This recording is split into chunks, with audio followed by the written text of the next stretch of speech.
জাতীয় ফুটবল দলের অধিনায়ক জামাল ভুঁইয়ার হাতে আজ ক্রীড়া কার্ড তুলে দিচ্ছেন ক্রীড়া প্রতিমন্ত্রী আমিনুল হক। সেখানে আছেন সহকর্মী হাসিনুর রহমান। সরাসরি যাচ্ছি সেখানে।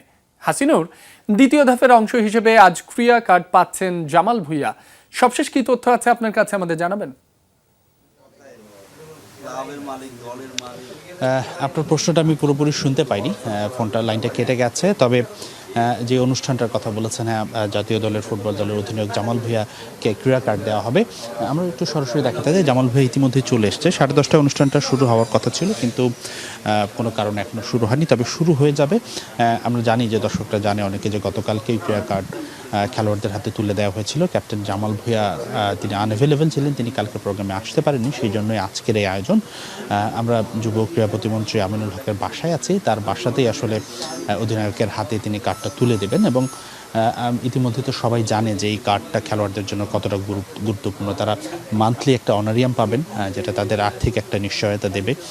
সেই সাথে এখানে তাদের এই কার্ডের অধীনে ইতিমধ্যে তো সবাই জানে যে এই কার্ডটা খেলোয়াড়দের জন্য কতটা গুরুত্বপূর্ণ। তারা মান্থলি একটা অনারিয়াম পাবেন, যেটা তাদের আর্থিক একটা নিশ্চয়তা দেবে। সেই সাথে এখানে তাদের এই কার্ডের অধীনে স্বাস্থ্য বিমা আছে। এছাড়াও আনুষঙ্গিক আরও অনেক ফ্যাসিলিটিস আছে। বিশেষ করে যেই ধরনের যেসব খেলোয়াড়রা, আমার মনে হয় জামাল ভুঁইয়া তো অবশ্যই তিনি জাতীয় দলে খেলেন, তাদের ক্লাব ক্যারিয়ার সমৃদ্ধ, কিন্তু যারা সেইভাবে মেইন স্ট্রিমে খেলে না, সেকেন্ড টায়ারে বা থার্ড টায়ারে খেলেন, আমার মনে হয় এই কার্ডটা আসলে এই ফ্যাসিলিটিসটা তাদের জন্য খুবই গুরুত্বপূর্ণ হবে। এবং আমার মনে হয় তাদের জন্য হেল্পফুল হবে।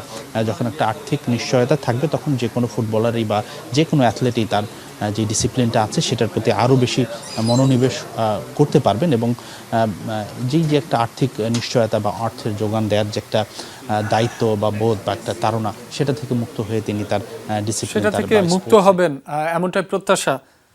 হাসিনুর, আপনাকে ধন্যবাদ।